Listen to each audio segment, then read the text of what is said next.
penicillin is chemotherapy for streptococcus. I mean, these are really much more targeted, much more focused agents. And I think we're starting to see the first successes now of agents that are very targeted, that interact with very specific proteins that have been identified to an understanding of what really makes a cancer cell tick. So I'm certainly hopeful that the newer agents will be far less toxic. I think, again, we already have some early experience that says that will be true. But I do think the future is going to be smart drugs. But to be fair to some of my colleagues, many of whom are not represented here, there are still people thinking very deeply about ways of, for example, engaging the immune system.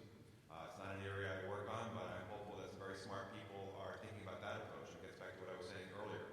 I don't think we should all be thinking about smart drugs. I think it's good that some people